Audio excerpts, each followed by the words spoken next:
في اي حد حابب يثير اي جدل؟ ازاي الواحد يرجع الشغف بتاعه؟ هو للاسف ملوش اجابة.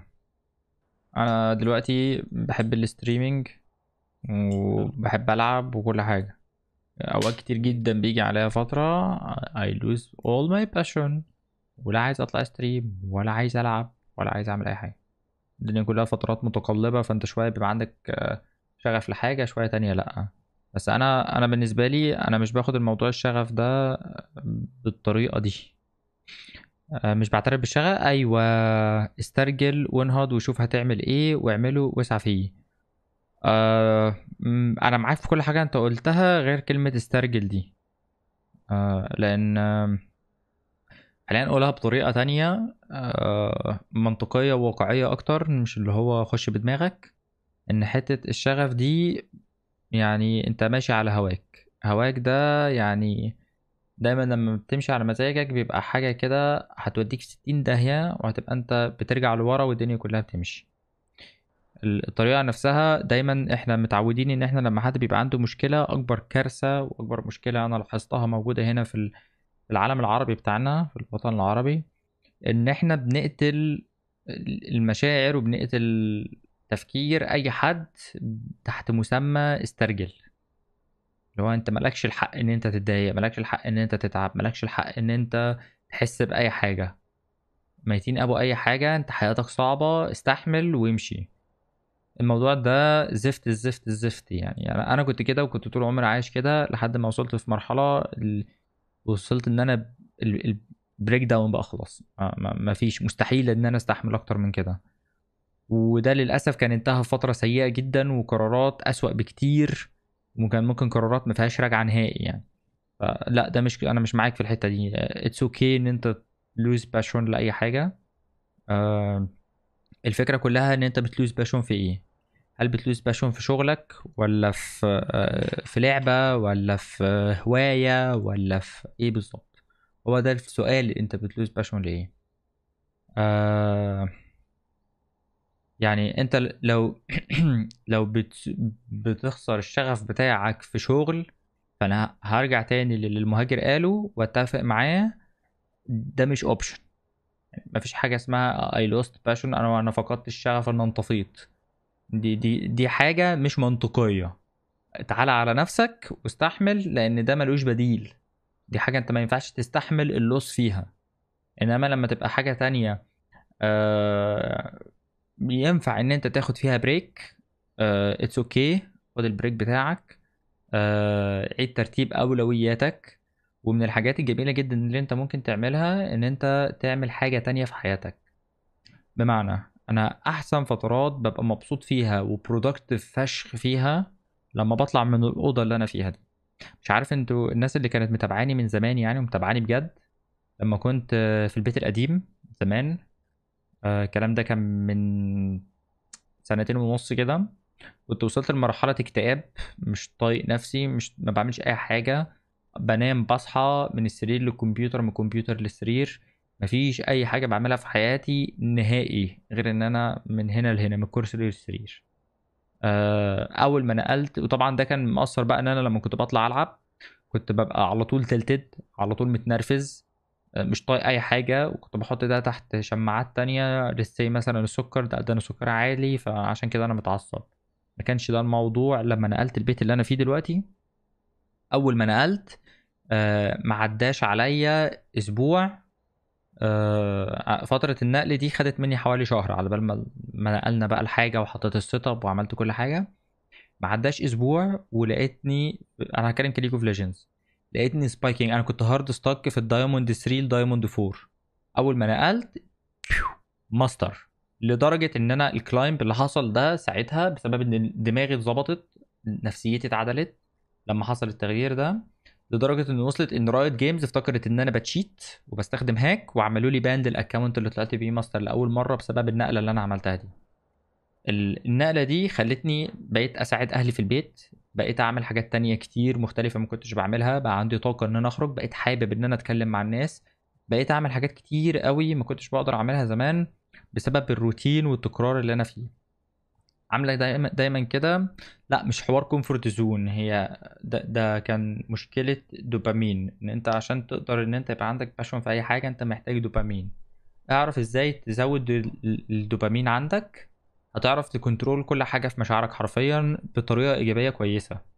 يعني انت من الحاجات اللي انا لاحظتها مثلا، ان وانا لما كنت في البيت وانا بذاكر كل يوم، انا عندي المكتب بتاعي اللي انا بقعد اذاكر عليه ده اللي كنت بذاكر فيه على طول، بذاكر على المكتب ده على طول، لحد ما وصلت لمرحلة ان انا ما بقتش بقيت مخنوق وانا قاعد اذاكر على المكتب ده، فما بقاش نافع معايا.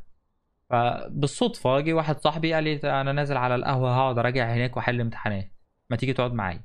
نزلت قلت يلا أنا اي حاجة، انا كده كده عايز اخرج، زهقت من قعدة البيت. خرجت رحت قعدت معاه على القهوة. كمية الاستيعاب المحصلة النهائية بتاعت المذاكرة في الكام ساعة اللي انا قعدتهم معاه بمحصلة ايام تانية في نفس المكان، بسبب ان انا قاعد في نفس المكان، شايف نفس الحيطة، شايف نفس الديكور، شايف نفس الترابيزة، نفس الألوان، نفس كل حاجة. فالحاجات دي لما بتبدأ ان انت تتعود عليها بتروح في حتة ان انت بعد التعود ده فجسمك ما بيبقاش يفرز دوبامين للحاجة اللي انت فيها دي، فبالتالي انت ما بتبقاش عارف تطلع بأي نتيجة مفيدة. وده اللي حصل لما انا نقلت من البيت للبيت، لما جيت في مكان تاني، environment جديدة، شكل جديد، كان الحياة حلوة قوي، كان كل حاجة جميلة قوي. بعد كده بعد ما عدى سنة ولا حاجة، خلاص الطاقة دي نزلت، مبقتش مبسوط باللي انا قاعد فيه. رحت دهن الأوضة، غيرت لون الأوضة، اتبسطت تاني. جيت لما ببقى اسافر الامارات اقعد في مكان جديد، رغم ان الحياة هناك بتبقى طلوع روح، ببقى انا عايش لوحدي وبعمل اكل وبكنس وبمسح وبنظف وبغسل وبشتغل وبخرج مع صحابي وبرجع بقعد على الكمبيوتر. بس كل حاجة انا بعملها وانا مبسوط، بسبب ان كل حاجة مختلفة، البيئة كلها مختلفة وكل حاجة عمالة تتغير. عمال بستقبل حاجات جديده، عامله زي ما تنقل من لعبه للعبه، لما تبقى بتلعب لعبه مثلا ليج اوف ليجند انت متلت منها، وتروح تلعب لعبه تانية انت مبسوط وانت بتلعب اللعبه التانية، لان التغيير ده كويس. الخلاصه دي طريقه وسيله من الوسائل اللي بتديك دوبامين. في حاجات تانية بقى زي الاهل مثلا، زي مثلا مراتك، خطيبتك، الحاجات دي كلها بتقدر ان هي تديك البوشز دي. الفكرة إن في الآخر كل واحد له ظروفه الخاصة اللي غصب عنه بتمنعه من إنه يرجع الشغف. في ناس مثلا ما عندهاش رفاهية الصحاب أو الخروج، وما كانوش محظوظين بأصدقاء، فيبقى صعب يفرغوا طاقتهم في كلام مثلا مع حد. هيبان من بره، بيظهروا وقتها ويلجأوا لحاجة خارجية زي جيمز أو غيره. هيبان من بره إنه state of depression، بس هما في الواقع out of ideas، وما عندهمش حلول. غير انهم يتقبلوا الواقع ويحاولوا يتعايشوا، وفي الاخر بالتدريج مع التعايش ده الشغف بيرجع تاني. ولكن في رأيي الموضوع ملوش ريسيبي معينة. بص، مفيش حاجة في الدنيا ليها ريسيبي معينة. انت دايما انت بتمشي يمين شمال فوق تحت متشقلب، انت كده كده ماشي، انت كده كده بتتقدم لقدام. مفيش حاجة ريسيبي ايا كان هي ايه. يعني انا لما بتكلم دلوقتي بقول حاجة، اللي انا بقولها دي بناء على تجربتي انا الشخصيه وعن كلام انا. ممكن الكلام ده يماتش شويه مع ظروفك، بس مش لازم بالظبط يعني. ممكن تشتغل ممكن لا. فهي مش ريسيبي، انا مش بديك ريسيبي، مش بديك طريقه، انا بديك حاجات ممكن لو انت ما جربتهاش تجربها بطريقتك انت وبظروفك انت. بس خلينا نتكلم الاول على الحاجه تانية، الحاجه اللي شدت انتباهي اللي ممكن نتكلم عليها اللي هي في ناس ما عندهاش رفاهيه الصحاب والخروج، وما كانوش محظوظين بأصدقاء. أنا بص بأصدقاء فيبقى صعب يفرغوا طاقتهم في كلام مثلا مع حد. بص أنا يعني دي حاجة هي من بنتكلم عليها. أنا شخصيا أنا ما عنديش حد أتكلم معاه نهائي، ومهما كان الناس اللي حواليا قريبين مني قد إيه، اللي فيا بيفضل فيا، يعني مع نفسي. انا بعتبر ان انا عندي لوجيك كفايه ومنطق كفايه ان انا اقدر اتعامل مع مشاكلي وقرفي وخنقتي وزعلي وكل حاجه، اتعامل بيها بطريقتي الشخصيه ولوحدي من غير ما اشتكي لاي حد. بغض النظر بقى عن السبب اللي وصلني لحاجه زي كده، بس ده الحاله اللي انا فيها دلوقتي، وبالنسبه لي هي اريح. فبالنسبه لي انا كمحمد، انا ما بيفرقش معايا الاقي حد اتكلم معاه ولا لا. وبالتالي ده بيحط حته كلمه الصحاب دي في بند تاني. وفي ناس كتير خصوصا اللي سنهم صغير عندهم مشكله في ان هو مش عارف يصنف يعني ايه صحاب. اقول الكلام ده برضو من وجهة اللي هو هنسميها تحت اللي هم الناس اللي شخصيتهم زي اللي هي مثلا اي ان تي بي او اي ان تي بي، اللي هم الناس اللي الثينكرز، الناس اللي بتفكر بعقلها اكتر من العاطفة. اعتقد ان الناس دي اكيد بتعمل زيي بتصنف الصحاب على انهم معارف مش تحت مسمى كلمة صحاب. بمعنى انا كفولدر او كمحمد، انا بحب كل الناس اللي حواليا حرفيا. انا الديفولت بتاعي ان انا لما بقابل حد او بعرف حد انا ببقى مرتاح ليه، وبس ببقى مبسوط وانا بكلم اي حد، ايا كان هو شخصيته عامله ازاي، ايا كان هو فيه ايه، ايا كان حتى لو هو شخصيه كويسه او حتى معايا مش كويس، عادي انا ببقى اوكي مع حاجه زي كده. بس في نفس الوقت انا مش غبي علشان اخلي ده يضرني. انا بخلي الكلام ده كل واحد بعرفه وبحطه في الخانه بتاعته. اتسي مثلا واحد انا محتاجه في ان هو يبقى في دايره معارفي، ولكن انا بحتاجه في الشغل بس، فبحطه في خانه الشغل مش المصلحه. خد بالك عشان في ناس كتير بتخلط ما بين الاتنين، ان هي في مصلحه وفي اللي هي المعارف او الكونكشنز. فبالتالي انا عندي ده في خانه الشغل. فانا ما باجيش مع واحد في خانه الشغل اقول له تعالى اما نخرج نتفسح، تعالى اما نروح نتغدى سوا، تعالى اما نلعب سوا. مش هروح احكي له على مشكله اخد رايه فيها في حاجه شخصيه بره الشغل. حتى لو احنا قريبين جدا جوه الشغل it doesn't make sense بالنسبه لي ان انا اروح اقول له حاجه زي كده. واحد تاني هو صاحب اللعب، يعني ده واحد دمه خفيف لذيذ ببسط وانا قاعد بلعب معاه، رانكو عالي مثلا بيعرف يلعب. فانا وقت ما اكون عايز العب بروح اكلم الشخص ده تعالى نلعب سوا. مهما كان بقى هو قريب مني قد ايه، انا ممكن اكون ما بحبش ان انا اخرج معاه بره. واحد تاني احب ان انا اخرج معاه ونتمشى ونشرب حاجه بره ونقعد نرغي ونودي ونيجي في الكلام، ديب كونفرزيشنز بقى والكلام ده. بس في نفس الوقت ما اقدرش ان انا اقول للشخص ده تعالى نشتغل سوا، لان انا عارف ان الشخص ده مثلا مش بتاع شغل. فانا بحط كل واحد في خانته. انت لازم تعرف كل واحد من الناس اللي هم اللي حواليك، الدايره اللي حواليك مكانته فين، عشان ما تدلوش حاجه اعلى من مكانته بالنسبه لك. وركز في الكلام اللي انا بقوله، لان انا كل حرف بنطقه وانا عارف انا بقول ايه، فركز في الكلام بالحرف. كل واحد بتحطه في المكان اللي انت محتاجه فيها بالنسبه لك، علشان ما تغلطش معاه بان انت تتكلم في حاجات ما ينفعش تتكلم فيها. ودي ممكن تديفلوب في مشاكل تانية تحصل لك قدام، او في زعل تاني يحصل لك قدام. لو عرفت تصنف الحته دي هتعرف تحل المشكله اللي انا بكلمك فيها. بس دي محتاجه منتاليتي قويه جدا، محتاجه ان انت تكون بتعرف تطلع سيلف ستيم، تطلع اللي عندك، تطلع طاقتك السلبيه في حاجه معينه، سواء بقى في الرياضه، سواء في جيمز، سواء في صلاه، سواء في قراءه قران، سواء في ان انت بتتعلم حاجه جديده، سواء في ان انت بتخرج. وات ايفر الطريقه اللي انت بالسيلف ستيم بيها او بتطلع الخنقه اللي جواك بيها، عشان تعرف تتعامل مع حته زي دي. الكلام ده اللي انا بقوله الكلام ده للثينكرز اكتر ما هم الفيلرز، الناس اللي بتتعامل بمشاعرها اكتر. وده مش عيب عند اي حد، يعني مفيش حد شخصيه ده كويس ده وحش ده صح ده غلط. الناس كلها ليها طريقتها وليها اسلوبها وليها تعاملها مع كل حاجه. بس اهم حاجه العامه بالنسبه للناس كلها، ارجوك ما تتجاهلش مشاعرك، وما تتجاهلش انت متضايق من حاجه او قرفان من حاجه تحت مسمى استرجل، او تحت مسمى اللي هو عادي، آه، مش مهم، فكك، لا ده انا شكلي هيبقى وحش. ابعد عن الكلام ده، لان الكلام ده بيفضل معاك طول عمرك، واحنا لسه سننا يعتبر صغير. فما تحطوش دي مشاكل قدامك عشان ما تعملكش مشاكل اكتر لما تكبر قدام، او تبقى زي ما بيسموها عقد. حاول تبعد عن الحتة دي على قد ما تقدر يعني. انا جربت تيست قبل كده وجايب لي اي اس اف بي بالصدفه. بعدها بسنتين تقريبا عملت تيست في مكان تاني خالص وجاب لي نفس النتيجه بالظبط.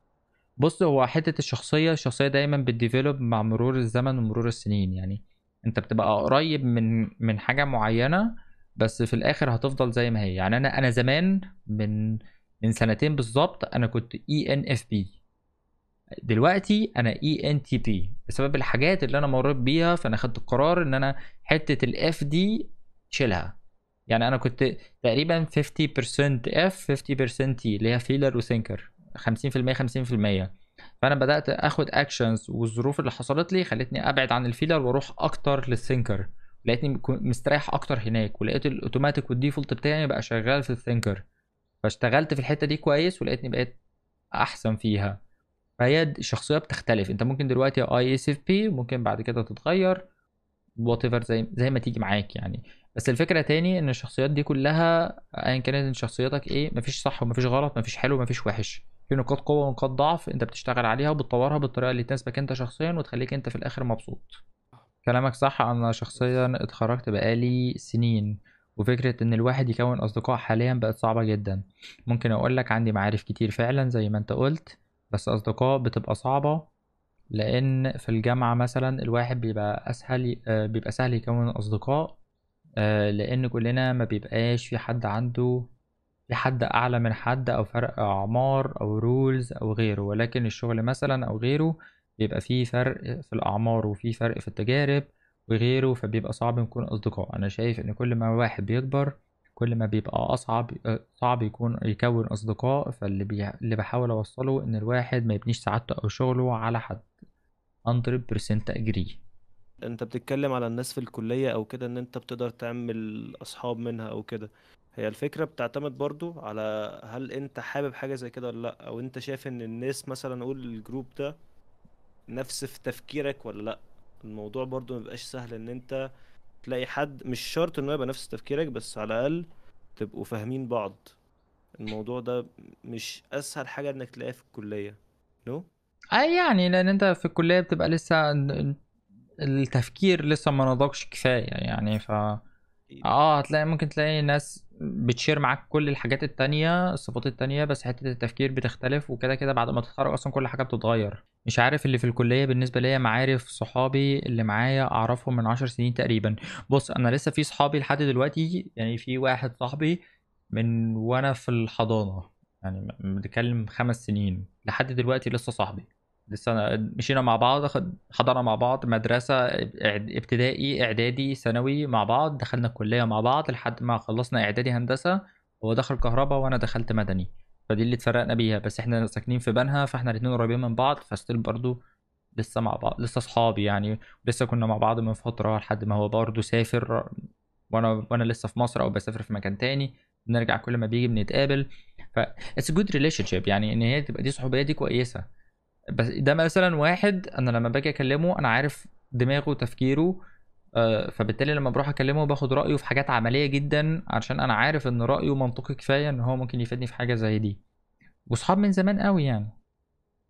من 2 years كنت 93% introvert وناو بقيت 80% في تطور. That's good. على فكرة it's not that bad ان انت تبقى introvert، يعني ده مش عيب. يعني being introvert ده مش عيب.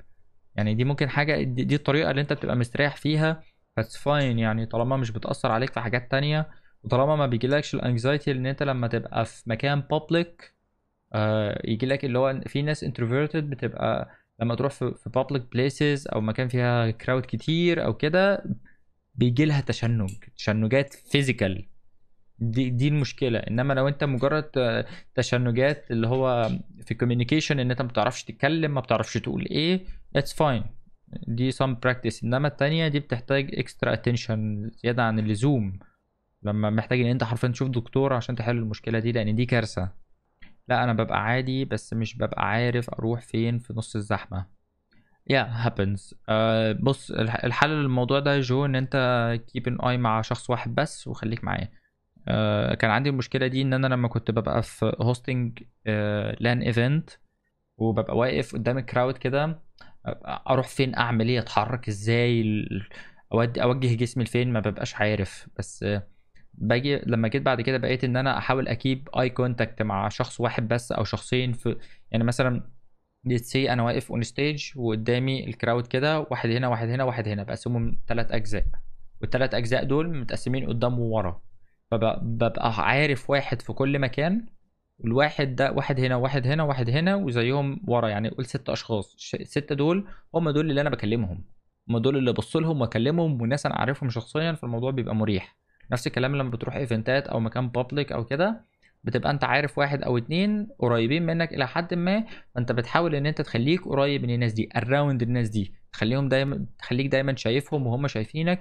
ممكن تتكلم معاهم ممكن تبقى بعيد شويه بس انت شايفهم، فالموضوع ده بيقلل التوتر سيكا يعني. في حاجه دايما بحب ان انا اعملها، ان انا ابوش ماي سيلف اوت اوف ماي كومفورت زون. يعني انت بتتكلم فيه ده كومفورت زون، بمعنى ان انا لما جيت الشغل بتاع الامارات اللي فات ده اللي هو كان مع رايوت جيمز، الشغل ده انا كان قدامي 2 جوب اوفرز، واحد بتاع الاريبيان ليج والتاني بتاع رايوت جيمز. فريبيان ليج هم هيجيبوا لي الفندق، هم هيجيبوا لي كل حاجه، مواصلاتي من الفندق للشغل، من الشغل للفندق، كل حاجه متظبطه، كل حاجه جاهزه، بالطيران بكله. الشغل التاني بتاع رايت جيمز قالوا لي احنا هنساعدك في اول شهر بس، احنا اللي هنجيب لك السكن، بعد كده اتس اول يو. فانا بالتالي انا طول عمري عايش مع اهلي، انا اتكلمت في الموضوع ده قبل كده. فلما لقيت الحته دي، فانا ما بعرفش اعمل اكل، ما بعرفش انزل اتسوق، ما بعرفش اعمل اي حاجه في اي حاجه. فبالتالي اخترت المكان ده لان حسيت ان انا مش هبقى مستريح فيه. الموضوع ما كانش فلوس، ما كانش فلوس بس، مش فكره فلوس وخلاص. اخترت الاتجاه ده عشان لقيت ان انا هتحط في مكان انا مش كومفورتبل فيه، انا مش واثق من نفسي فيه، انا مش عارف انا همشي فيه ولا لا. اوكي، روح على هناك وتمشي زي ما تمشي. كده كده I'm sure 100% ان الورست كيس ان انا هفضل عايش. يعني ده الورست كيس بتاعي. فنو ماتر الميثود ازاي او الطريق ازاي، انا كده كده مكمل. بسيبها على الله وروح هناك وترمي، يعني عامل زي واحد بيزقك في الميه كده، وسيبها زي ما تمشي. رحت هناك، الموضوع كان موتر جدا، انا ما كنتش عارف اعمل ايه. انا حتى وانا في الطياره انا عمال افكر هو ايه اللي انا عملته في نفسي ده، بس في نفس الوقت هو ده اللي انا محتاجه، هو ده اللي انا هتعلم منه، هو ده اللي هيضيف لي حاجه جديده في قدراتي، في معرفتي، في عيشتي، في نفسي. هيزود سيلف فاليو بالنسبه لنفسي انا اصلا. لما اعرف ان انا مثلا ابقى الاقي نفسي ان انا بعرف اطبخ، الاقي نفسي ان انا بقيت اعرف اهتم بالبيت ازاي. يعني انا عمري في حياتي ما كنت فرشت ملايه، انت متخيل؟ ملايه على سرير عمري في حياتي ما كنت عملتها لحد ما سافرت الامارات وانا عندي 27 سنه. فده ده اللي بكلمك فيه. فايا كان ايه الحاجه اللي انت مش هتبقى كومفورتبل بيها، روح. نفس الكلام لما جم يكلموني اصلا ان انا اخش في الكاستنج، كاستنج تورنمنتس والكلام ده. الجيمرز لاونج بيكلموني بيقول لي تعالى انت هتبقى هوست بطوله. يعني ايه هوست؟ يعني ايه بطوله؟ يعني ايه لايف ستريم في بطوله؟ ايه اللي انتوا بتقولوه ده؟ انا مش فاهم اي حاجه. وكنت متوتر جدا وانا طالع. اوكي ام ان.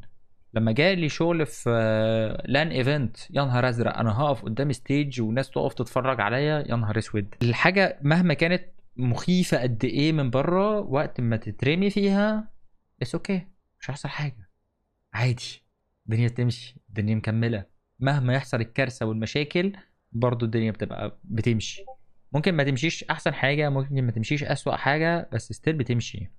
رأيي الانطوائية والاجتماعية مش حاجة بنختارها، هي بتبقى personal trait اتولدنا بيها. أنا من صغري وأنا ما بعرفش أكون موجود في أماكن زحمة، أنا ما بعرفش أتكلم وسط صوت عالي، أو ما بعرفش أفتح كلام لو مفيش topic of interest. ناس كتير نصحوني أحارب ده وأحاول أغيره من نفسي، وحاولت، بس كانت النتيجة دايما بالفشل. ففي رأيي إن كل شخص وله عاداته وصفاته اللي اتولد بيها، مفيش مانع يتعامل على أساسها. لما نكون مرتاحين هنقدر نبروجرس في حياتنا بشكل أفضل. آه الكلام ده كويس، وأنا أتفق معاك جدا في الكلام اللي أنت بتقوله يا فيوري. هشير برضو حاجة بيرسونال في الحتة دي، يعني أنا عمري ما اتكلمت فيها قبل كده، بس كان من وأنا صغير كان عندي مشكلة إن بحس إن بتكلم في الوقت الغلط. يعني لما يكون في conversation من الناس، انا دايما بحب قعده الناس الكبيره. لما بقعد مع دايما لو في تجمع تلاقيني بميل اكتر ان انا اقعد مع الناس الاكبر مني في السن. طول عمري كنت كده. فلما كنت اقعد مع الناس دي، انا طبعا ما كنتش لسه ببقى فاهم ازاي المفروض اتكلم، ازاي اتدخل في حاجات زي دي، فكنت بتكلم في اماكن وفي اوقات ما يصحش ان انا اتكلم فيها. ودي برضو ممكن اقول ان هي ما كانش في مراعاة كويسة من الناس اللي اكبر مني وهما بيتعاملوا معايا في حاجة زي دي. فبقى عندي من جوايا احساس ان انا دايما لما بتكلم انا صوتي مش مسموع. دايما لما بيبقى فيه conversation من ناس كتير بتتكلم وانا اخش اتكلم في النص، كمية التجاهل اللي كنت باخدها في الوقت ده لسه معايا لحد دلوقتي. ان انا بحس ان لما يكون في كذا واحد بيتكلم في نفس الوقت وانا اتكلم في النص، ان انا صوتي مش مسموع، ان محدش مهتم اصلا انا بقول ايه. فده بيخليني اقص الطريق. اوكي، طب ما انا مش متكلم طالما انا كده كده صوتي مش مسموع، مش متكلم خالص الا لما يطلب مني الكلام. فبالتالي لما فكرت فيها في الحتة دي باخر خط كده، اللي هو الا لما يطلب مني الكلام، الموضوع ده فادني اكتر. ان انا بقيت يعني زي ما تقول لي حته كاريزما كده، ولا ما تفهمش حته ان الناس بتديني سيلف يعني اكسترا ريسبكت ليا، بسبب ان انا ما بتكلمش الا لما يطلب مني. يعني انا اسمع واحب اسمع قوي وببسط وانا بسمع الناس. مهما كان الراي اللي عندي انا بخليه لنفسي. وقت ما اللي حواليا يطلبوا مني محمد انت ايه رايك، محمد نعمل ايه، محمد معرفش ايه، ساعتها افيدهم، ساعتها اتدخل واقول الكلام اللي عندي. غير كده بره. وده بيريليت بقى لحاجات تانية يعني. مش فاكر مين من ال من زمان يعني حاجة، والله حد من المشايخ زمان، مش عارف الشيخ البخاري او حد من زمان، والله ما فاكر مين يعني عشان مش عايز افتي، ان هو كان قاعد في مجلس و... وعمال يتكلم، في الناس كلها عماله تتكلم، وفي راجل قاعد ما بيفتحش بقه، ما بيقولش اي كلمه. فهو اداله احترام، ايه الهيبه دي يعني؟ ده راجل شافه حاجه فخمه قوي، لحد ما اتكلم لقى بيقول اي كلام فاضي. فساعتها بص فيه نزل من نظره خالص، زحلق، عشان قال كلام كلام فاضي ملوش لازمه. في اوقات الحته دي بتبقى كويسه، ان انت ما تتكلمش كتير، ما تقولش حاجه كتير في اي كونفرزيشن تحاول ان انت تنط فيها وتتكلم فيها. فدي في حته الكلام، ان انت الصوت ما بيبقاش مسموع. بالنسبه لحته اللي هي توبيك اوف انترست، دي مش كل الناس كده يعني. في ناس اللي هو بتبقى عايزه كونكلوجن في الاخر، وده انا برضو يعني. انا شخصيا ما بعرفش اخش كونفرزيشن ورا في حوار الا ما يبقى في كونكلوجن في الاخر، في استفاده في الاخر، في بوينت انا عايز اوصل لها في اخر كلامي. انما مجرد الحكي للحكي واللت والعجن انا ما بعرفش اعمله، وبالتالي ده اللي انت بتتكلم فيه واتس فاين عادي. خلاص ما تخش اسمع، وانا متاكد ان انت طالما كده يو انجوي ان انت تسمع الناس الى حد ما. بس اتس اوكي، يو دونت هاف تو شير everything. مش لازم ان انت تبقى انفولفد في كل حاجه بتحصل حواليك، في كل ايا كان ايه اللي بيحصل لازم تخش فيه وتتكلم فيه. اتس فاين، جاست listen. طلب منك راي قول، ما طلبش عادي، وجيف ذا تراي يعني. حاول يعني. اوقات انا بعمل ده فور فن، ان انا بحاول ان انا احكي حاجات ملهاش اي لازمه، ملهاش اي نتيجه، ملهاش اي كونكلوجن، ملهاش اي بتنجان، لمجرد بس ان انا عايز اشوف اللي قدامي ده هيستقبل الكلام ده ازاي اصلا يعني. الهدف الرئيسي من كل حاجه انت بتعملها ان انت معاك اكل النهارده، نايم في بيتك مستريح، وصحتك كويسه. عندك التلاتة دول، ضيف عليهم ان انت مبسوط، انت كده برنس يعني. كانما حاز الدنيا بحذافيرها، وانا ما اعرفش بيسموها إيه. انا مشكلتي ان انا ما بعرفش احفظ اي مقولات ولا اي مصطلحات ولا اي احاديث ولا اي ما بعرفش احفظ، بس فاهم الكونسيبت، فاهم كل حاجه. anyway انت فاهم انا بقول ايه وانتوا فاهمين انا بقول ايه. فطالما عندك شويه الحاجات دي اللي هو انت كده برنس، و10/10. وخلي دايما ده اللي في بالك، وبكره يمشي زي ما يمشي بكره. في مشكله كبيره دلوقتي عند اغلب الناس، السوشيال ميديا والنت والكونكشن القويه اللي بقت ما بين الناس وبعضها، بقت تخلي الناس بتتكلم على النجاحات بس ما بيتكلموش على الفشل. يعني لو ما واحد مثلا يحاول في مشروع ولا حاجة ويفشل فيه، بيفشل فيه ويسكت ويركنه، ويفشل في دراسة، يفشل في واحد مثلا سقط في مادة، ما بيروحش يقول انا يا جماعة انا سقطت في المادة دي، عادي بيسكت. انما لما واحد يقول انا نجحت وجبت امتياز، ليه يا جماعة انا نجحت وجبت امتياز، انا عملت مشروع ونجح، انا خدت شو، انا بقيت شغال في مكان كذا، بيحب يتكلموا بالنجاحات بتاعتهم. فبالتالي لما كل واحد يشوف نجاحات اي حد تاني، اوقات ناس كتير قوي ما بتاخدش الظروف كامله بتاعه الشخص ده اللي ازاي وصل للبوينت دي. فبالتالي لما حد بيحاول ان هو يقيس، ما بتكلمش دلوقتي على حقد ولا ان هو بيبص ولا يتمنى اللي عنده ولا الكلام ده خالص. انا بقى عايز اوصل لبوينت تانية، اللي هي ان لما واحد بياخد الكلام ده كموتيفيشن ليه، ويحاول يحطه لنفسه، ويحط لنفسه اهداف تزقه لقدام، يحط اهداف مش منطقيه. يعني واحد يقول مثلا انا عايز اغير العالم، واحد يقول تاني انا عايز ابقى رئيس الجمهوريه، انا عايز ابقى مليونير، وهو اصلا مكحرت يعني، ماشي اليوم بيومه بالعافيه يعني.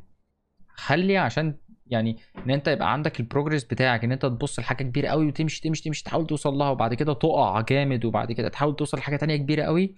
ده مش منطقي. المنطقي ان انت، او مش هو منطقي بس it's not healthy يعني. الافضل اللي انا شايفه من وجهة نظري ان هو healthy اكتر، شوف achievements صغيرة. وكده كده انت لو بصيت على جراف، زوم اوت على جراف حياتك كلها من بعيد، هتلاقي ان الجراف دايما طالع، هتلاقي فيه طالع شوية شوية ups and downs ups and downs، بس انت في الاخر انت طالع، ففي الاخر في تقدم. فما تبصش على البوينت الاخيره خالص، لان انت على بال ما توصل لها الطريق طويل، فانت هتتاثر جامد قوي بالداونز اللي بتحصل. خليك حاجه بسيطه، اتشيفمنت صغيره في اتشيفمنت صغيره. عشان كده كنت لو تفتكر الفيديوهات اللي كانوا بينزلوها، اللي هو موتيفيشن فيديو، يقول لك ابدا بان انت ترتب سريرك. ليه؟ لان ده اتشيفمنت صغير يزود لك الدوبامين، يزود لك الثقه في النفس زياده، الكلام ده كله يبدا يبوشه معاك اكتر، فانت تبدا ان انت تحس ان انت فعلا ماشي في بروجرس كويس، وده بيزود احساسك ان انت مبسوط شويه. فانت واحده واحده كده، فبالتالي مش صغيره بالتفاهه اللي هي بتاعت رتب سريرك دي. لان انا بالنسبه لي اوقات بشوف ان دي تضييع وقت مش انجاز يعني. ما علينا. اللي اقصده ان انت مثلا دلوقتي انت عايز تنجح، عايز تجيب تقدير امتياز. طب تقدير الامتياز ده هجيبه ازاي؟ بان انت تجيب امتياز في كل المواد. يبقى انت كده انت محتاج تذاكر كل المواد في نفس اللحظه؟ لا، انت محتاج ان انت تشوف ايه الماده اللي جايه، الماده الاقرب اللي فيها ميد ترم جاي، اللي فيها كويز، انا محتاج اركز في الماده دي، اتشير تركيزك كله في الحته دي. خلصتها ونجحت فيها، اوكي، ايه الماده اللي بعدها؟ تمام، ايه الماده اللي بعدها؟ تمام، وتمشي فيها واحده واحده، بحيث ان انت دايما كل ما تنجح في حاجه يديك البوش ان انت تنجح في حاجه تانية. مجرد ان انت تشوف نتيجه صغيره ده بيبقى احسن موتيفيشن ليك انت شخصيا ان انت تبوش في النتيجه اللي بعدها الصغيره برضو. ففي الاخر هيبقى حاجه كويسه. انا السوشيال ميديا دي اكتر حاجه كانت بتعقدني. مسحت الانستا وغيره وسبت الفيسبوك، بس بقيت افتحه من الكمبيوتر ومسحته من الموبايل بسبب الحوارات اللي انت قلتها دي. بتعقدني. فالحمد لله. هو الفكره انت بتفولو مين يا جو؟ يعني انا ضد فكره ان انت بتقطع كل حاجه. if it's your way it's your way. انا بتكلم على my way دلوقتي. ان انا لما بلاقي مثلا من الحاجات اللي بتضايقني ان انا بتاثر باللي حواليا. يعني انا لو شفت واحد اعرفه في ازمه او في مشكله،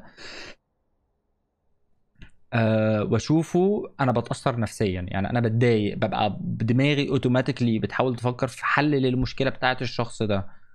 فبالتالي لما الاقي ناس كتير ان هي عماله تسبام ان هي عندها مشاكل نفسيه، زعلانه، متضايقه، مشاكل في معرفش ايه، انا ببساطه جدا انفولو وراحت دماغي. خلصنا. الناس الشكاءه البكاءه اللي بتبقى موجوده على السوشيال ميديا دي انا بحاول اتجنبها. والناس المزروطه بزياده انا بحاول اتجنبها برضه. لو واحد يقول ده انا جامد جدا انا عملت وعملت، دول بتجنبهم. الناس اللي بتنزل ميمز وبتوع الكلام الفاضي بتجنبهم، بس بسيب منهم حبه صغيرين قوي بحيث ان هو حاجه ممكن تفرفش شويه، يعني ان الواحد يشوف حاجه يتبسط شويه. طيب ايه اللي انا بحاول اخلي السوشيال ميديا متجهه ليه؟ الشغل بتاعي، حاجات جديده اتعلمها. الناس اللي هي بتعمل حاجات ممكن ان انا استفيد منها، اللي بيتكلموا على الاي اي مثلا، اللي بيتكلموا على الشغل، اللي بيتكلموا على الديزاين الجرافيكس، اللي بيتكلموا على الستريمينج، الحاجات دي، ده اللي انا بروح له. دي الحاجات اللي انا عايز وانا بسكرول الاقيها. سكرول الاقي حاجات مثلا بتتكلم على الجيم والرياضه وازاي تشيل اوزان، النيوتريشن، الاكل، الشرب، الكلام ده كله. اللي هي الهابتس المفيده، هي دي اللي انا بروح لها. انما ان انا اكات السوشيال ميديا، فانا بشيل ريسورس كبير جدا موجود فري. فانا بقول لك دي ماي واي. لو انت طريقتك اللي ريحتك ان انت تقطع ده كله، فانت تمام، انسى كل حاجه انا قلتها. في حد سمعته اللي هو بيتكلم من احد اسباب ان الاغاني الناس بتصنفها ان هي حرام، هي مش ان انت كبتسمع مزيكا، ولا كان انت مش كمزيكا في حد ذاتها. الفكره في النتيجه بتاعتها. ان انت ممكن ان انت تسمع مزيكا او موسيقى ترفع مودك قوي، وبعدها على طول تسمع حاجه تانية تجيبك الارض. حاجه وقت تاني انت تبقى تمام عادي، تروح منزلاك موسيقى توديك في اللالا لاند حرفيا. فانت لما تبقى عامل في الرولر كوستر دي، الملاهي دي، دي هي المشكله. نفس الكلام بقى مضروب في مليون في السوشيال ميديا. ان انت بوست دلوقتي ضحك سنين في ميم، البوست اللي بعديه البقاء لله معرفش مين مات، البوست اللي بعديه بنت اللي انت كنت مرتبط بيها وسابتك ومعرفش ايه، اللي بعديه ده حاجه تفرحك قوي، ده في معرفش دروبس نازله في ليج اوف ليجندز سكنات ببلاش، اللي بعديه حاجه تانية. فاهم؟ ابس اند داونز. فهي كارثه يعني، هي مشكله. فانت محتاج ان انت تبقى اكيوريت في الحاجات اللي انت بتعمل لها فولو وبتتابعها على السوشيال ميديا على قد ما تقدر. وعشان كده بقول لك لو انت الطريقه بتاعتك ان انت تافويد ده كله، جو فور ات. والله العظيم الكلام ده حقيقي يعني. حتى انا بحاول ابص لنفسي بنفس الطريقه دي، اشوف بوستاتي اللي انا بنزلها من ناحيه الكلام ده. انا عايز اوريكم مثال. مثلا بص هنا، ده الانستجرام بتاعي. مثلا لما تشوف حاجه زي كده، واحد يشوف حاجه زي دي ممكن يشوف ايه؟ ايه ده يا ابن الذين، ده راح اتصور مع فريق جي كي، شوف مبسوط ازاي، شوف عامل ايه اليوم ده. انا كنت زي الزفت في اليوم ده. يعني الصور بتبان حاجة بس الواقع حاجة تانية. كنت تعبان جدا. كنت يعني حرارتي كانت عالية، وكنت مش طايق نفسي، ورايح اليوم ده بالعافية اصلا. وما اتبسطتش بربع جنيه، والناس دي كلها انا ما اتكلمتش معاهم كلمه واحده غير الف مبروك، هم عشان هم اللي كسبوا يعني، هو الفريق اللي كان كسبان، الف مبروك يا جماعه، جود لك في الايميل. ده اللي ورا الصور، لكن الصور ذات نفسها دوك شيت ولا حاجه يعني. فكل واحد بيشوف الصور ويشوف المنظر ده من البي او في بتاعه هو، من طريقته هو، مش من اي حاجه يعني. مثلا عايز اجيب صوره تانية اللي هو يكون فيها كراود شويه ولا حاجه. هات الصوره دي. أه... لا مش دي، شكرا الله انت، كان الايفنت التاني. الصوره دي مثلا، الصوره دي كانت مع صحابي اللي هو كان في السوبر دوم. عادي صحابي اللي هو اعرفهم من النت، ودي كانت اول مره نتقابل، قعدنا شويه قضينا شويه وقت مع بعض. الوقت ده كان عباره عن ساعتين ثلاثه، واحد يشوفها ايه ده عنده صحاب كتير قوي ده ما اعرفش ايه. It's just a picture، ملهاش اي معنى، ملهاش اي حاجه. هو انا بس الصوره دي الضحكه فيها كانت حلوه، الناس دي انا بعزها وبحبها، يلا صوره تنزل وخلاص. بس الفكره انت شوف، حاول تفكر في ما وراء الصورة او ما وراء اللي موجود على السوشيال ميديا، مش بس زي ما هو بينزل تاخده بلان كده. عامل زي الناس اللي بتروح تتصور قدام عربيات ما اعرفش عاملة ازاي، مش عربياتهم اصلا ولا بتبقى متأجرة ولا ايه بتنجان، وحتى لو عربياتهم ايه المشكلة يعني. عارف كان في ستريمر كده يعني، عنده عيب خلقي ان هو وشه في ديفو يعني، مش مظبوط، مناخيره تقريبا مش كاملة، شكلها غريب يعني، مش حاجة طبيعية. الستريمر ده كنت بتفرج عليه انا وكم واحد من صحابي يعني، واحنا بنألف الستريمرز اللي كانوا على الفيسبوك وكده. هما الناس، بص اللي انا سمعتهم يعني من الناس اللي كنت قاعد معاهم، ايه ده بص شوف الناس عماله تخش، وكان بيتفرج عليه اكتر من 1000 واحد، وعمالين يبعتوا له دونيشن، هو عشان شكله عامل كده وخلاص ده بيحاول بيابيوز حاجه زي كده. يا حبيبي روح خد حياته يعني، خد مشاكله، خد شكله، خد عيشته، خد بيته، خد كل حاجة، وخد معاها بقى ستريمه اللي بيجيب فيوز، اللي بيجيب دونيشنز، اللي بيجيب معرفش ايه. ما دايما ربنا على اللي انت فيه يا اخي، خد حياته كلها يعني.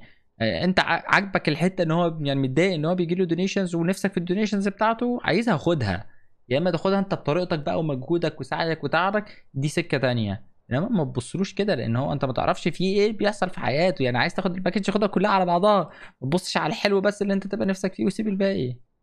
الناس كانت بتقول لي سنو انت قاعد وبتعمل فلوس يا محظوظ. اقول لهم والله لو ينفع ارجع لاهلي وتيجوا انتوا خدتوا الفلوس والستريم، خدوا الفلوس والستريم. بص هي بتبقى كده والله ده يعني.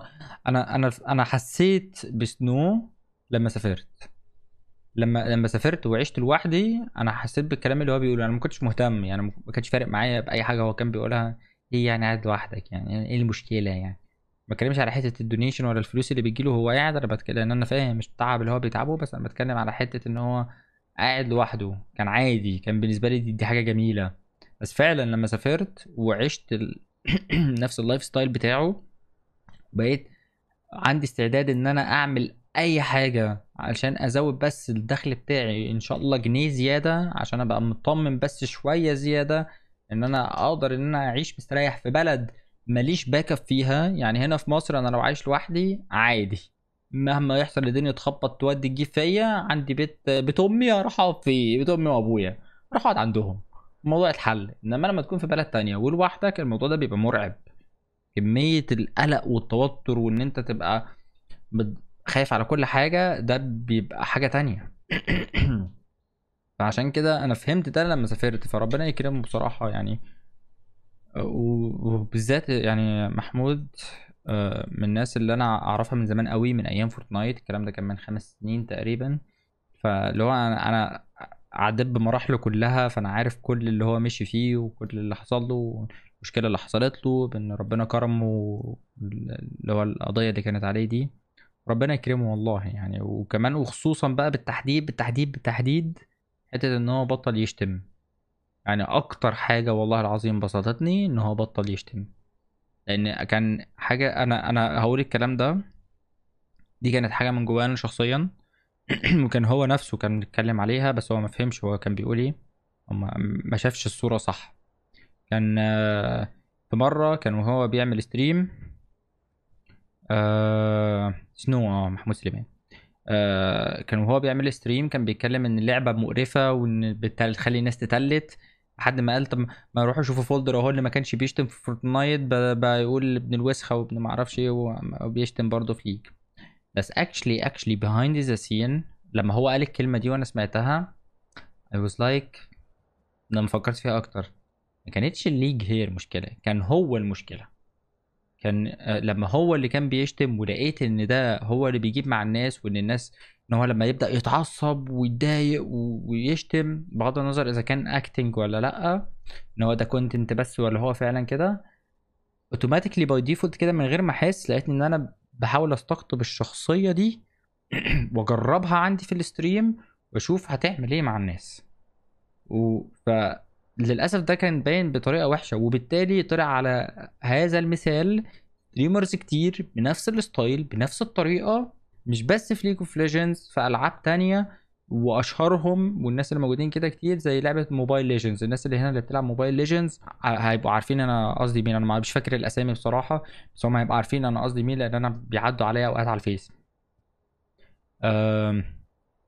فدي المشكله. لكن هو دلوقتي لما بطل يشتم، لما سنو بطل يشتم لو خدت بالك باقي الستريمرز كلهم اللي كان بيشتم مع الوقت بيقول ده فاميلي فريندلي ستريم انا مش هشتم تاني.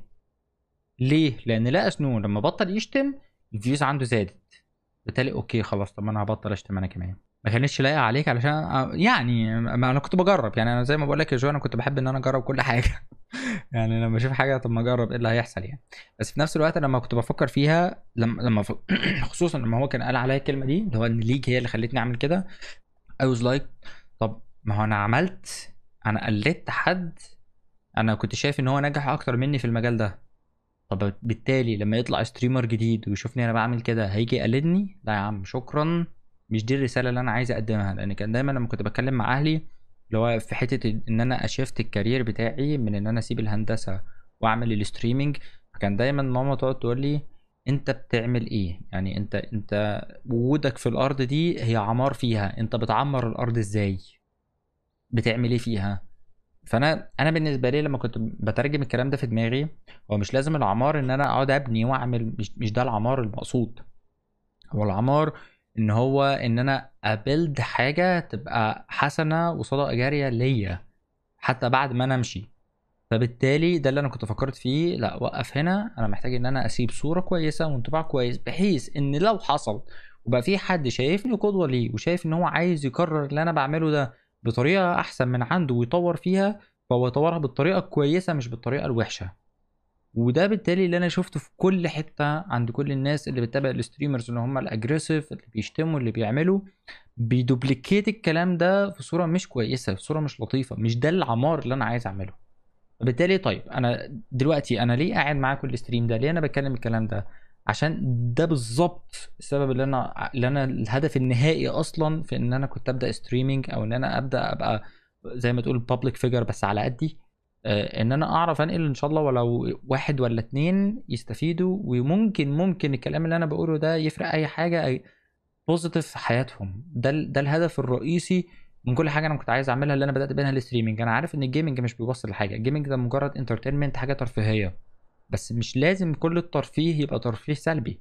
وبالتالي انا كان زمان لما كنت بكتب البايو بتاعي في اي بلاتفورم اخش عليها ان انا ماي فيجن او ماي دريم ان انا انقل الجيمنج في الميدل ايست ان هو يتحول من ان هو مجرد لعبه ان هو يبقى كارير ويفتح بيوت فعلا، والناس اللي بيحبوا يلعبوا ان هم يبقى عندهم ده مصدر دخلهم وراس مالهم واكل عيشهم. ومشيت في حاجه زي كده والحمد لله انا شايف ان ده بيتحقق قدامي. يعني ان انا كنت موجود زمان لما ما كانش في نت في مصر اصلا، ما كانش في حاجه اسمها ستريمنج في مصر، انا كنت بستريم بال4 جي زمان. ان هو نتطور دلوقتي ان يبقى في ستريم وفي ناس بتاكل عيش من الكلام ده وناس بتكبر منه، انا شايف كده ان انا عملت I did my part في حاجه زي كده. الجزء بتاعي طبعا انا مش هعمل كل حاجه، بس انا عملت الجزء بتاعي الكفايه اللي يرضيني انا شخصيا ان انا اوصل للحته دي.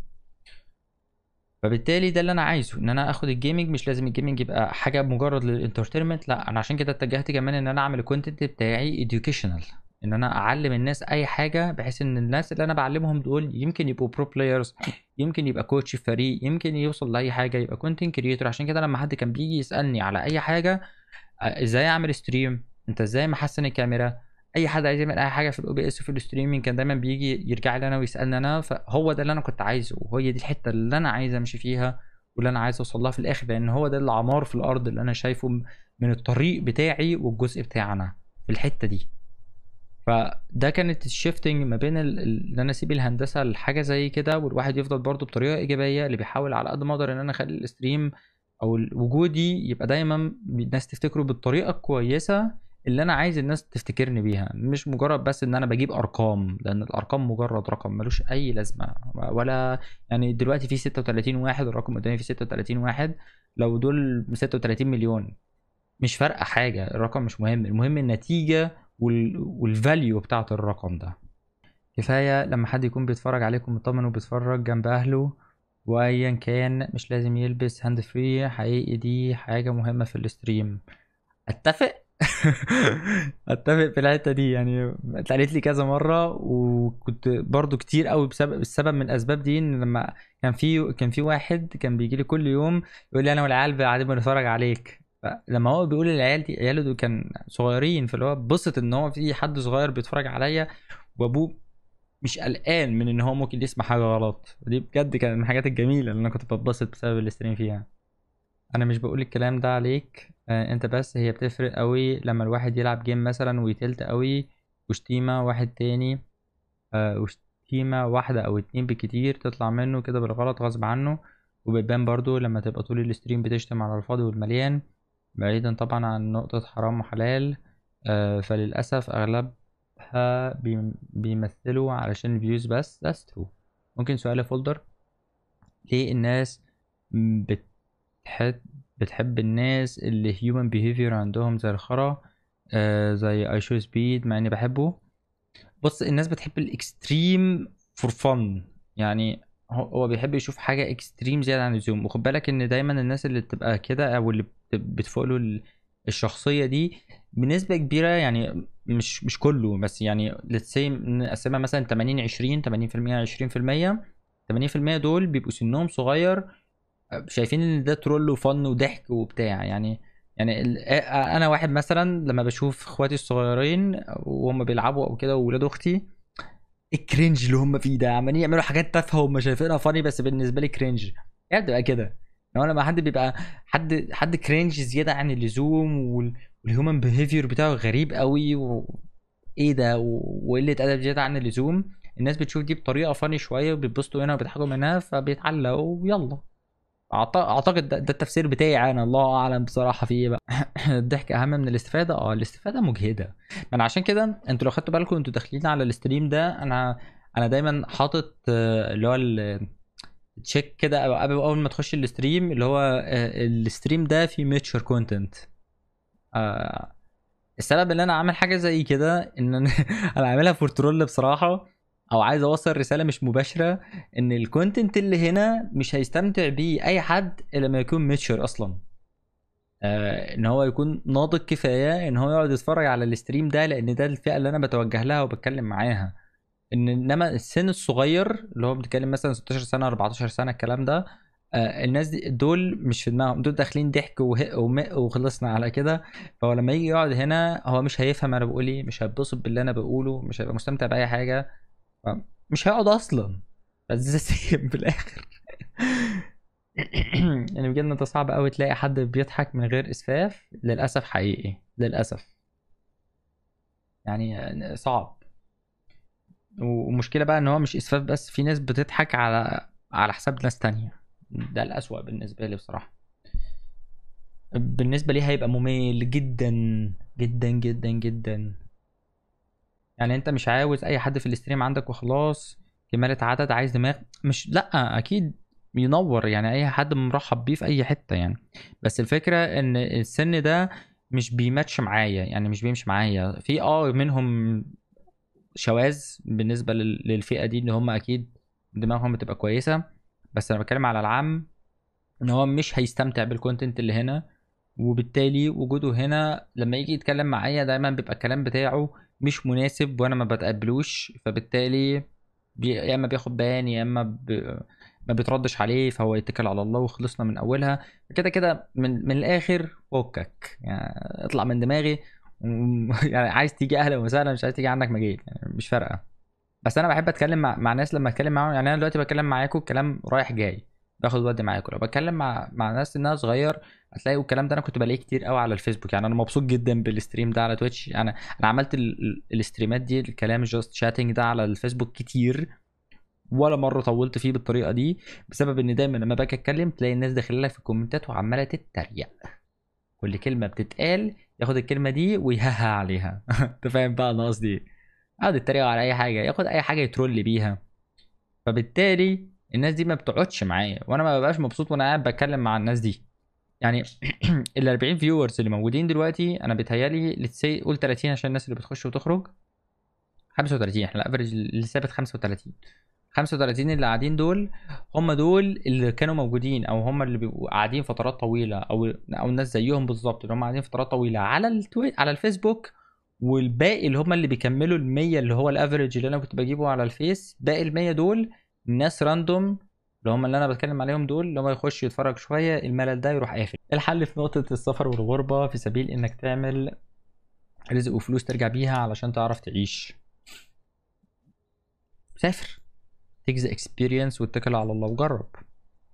ما سيب، بص دايما بالنسبه لي برضو، مش بالنسبه لاي حد تاني، انا دايما لما كنت بشوف الناس اللي بتقعد تقول لا الغربه، ولا انت بتبقى بعيد عن اهلك، لا اقعد وسط اهلي، ولا اني اقعد اتغرب ولا اعمل، هو شخصيته كده يعني. انا بالنسبه لي لا، يعني انا اكبر، انا مجرد ان انا اطمن ان اهلي كويسين عادي، خلاص خلصنا. شوفت اهلي ببقى نفسي اشوفهم وبتاع فيديو كول، خلصنا. الشوفه الفيزيكال ان انا فيس تو فيس وكده، ما هياش بالاهميه القصوى بالنسبه لي زي ما هي بالنسبه لناس تانية. فبالتالي غربتي كانت عاديه، يعني انا كنت تمام. كان هي المشكله بس ان الواحد بيبقى قلقان ان هو قاعد في مكان غريب مش متعود عليه، ما عندوش معارف كتير، ما عندوش اهل، ما عندوش حد يسنده. ده القلق في الغربه بالنسبه لي. فبالتالي اتغرب، يعني جرب، شوف انت ايه اللي هيعجبك وايه اللي مش هيعجبك انا لو هسافر بالرجعه، اتس نوت ذات ايزي، يعني القرار مش بالسهوله اللي انت متخيلها دي يا فايبر. جرب، خلص دراستك وخلص جيشك لو عندك، واتكل على الله. يعني شوف فرص هنا وشوف فرص هنا، واتكل على الله وجرب. انا بشجع الحته بس ان انت تسافر دلوقتي، بسبب ان مفيش شغل في مصر هتقدر تشتغله هيخليك تقدر تفتح بيت. يعني ان انت تبدا بيت، مش قلت تفتح بيت، تفتح بيت عادي، انت ممكن تفتح بيت وسطين، لكن ان انت تبدا بيت هي دي الصعبه قوي قوي قوي قوي. ما اظنش ان في حد يقدر يعملها من غير هيوج سبورت من اهله. انت لو اهلك ما يقدروش يسبورتوك 100%، سافر بره. ممكن ربنا يكرمك، يعني والله انت لو عندك ما عندكش مانع ان انت تعيش في بيت ايجار، وبنت الحلال اللي انت هتتجوزها ما عندهاش مانع هي واهلها ان انت تعيش في شقه ايجار، تعيش مع اهلك وات ايفر الظروف اللي انت بتعيش فيها، مستوى العيشه اللي انت هتعيش فيها في الاول وانت شغال هنا في مصر، طالما راضيين بيها خلصنا. انا بتكلم على حاجه تانية، يعني انا شخصيا كمحمد انا ليا معايير معينه انا بدور بيها عليها، انا عايز ابدا بيها. فبالتالي انا ما بداتش لحد دلوقتي لان انا لسه ما كنتش حققت المعايير دي. ده انا بتكلم عليا انا. انما من ناحيه تانية، انا لو عندي استعداد ان انا اعيش مثلا في شقه ايجار مثلا اللي هو وخلصنا، قشطه. لو اللي انا هتجوزها راضيه بحاجه زي كده، قشطه، عادي. بتاعتك ركز. الكلام ده، انا المشكله ان في الاستريم الناس بتخش وتخرج، بس انت موجود من اول الاستريم. كل كلمه بقولها انا بقولها باكسبيرينس شخصيه وبتجربه شخصيه وكلام من وجهه نظري، مش بتاعتك. لا عليكم ركزوا في اللي بقوله يا جماعه. موضوع متوقف على شخصية الإنسان، قادر تستحمل كان بها، مش قادر لا يكلف الله نفسا إلا وسعها، ولا يكلف الله نفسا إلا وسعها. بس وسعها إيه؟ وسعها ده فين؟ يعني كده ولا كده ولا كده ولا إيه؟ فكر فيها. يلا، أنا that's it for me. وأشوفكم أنا إن شاء الله لما أصحى على خير. السلام عليكم ورحمة الله وبركاته.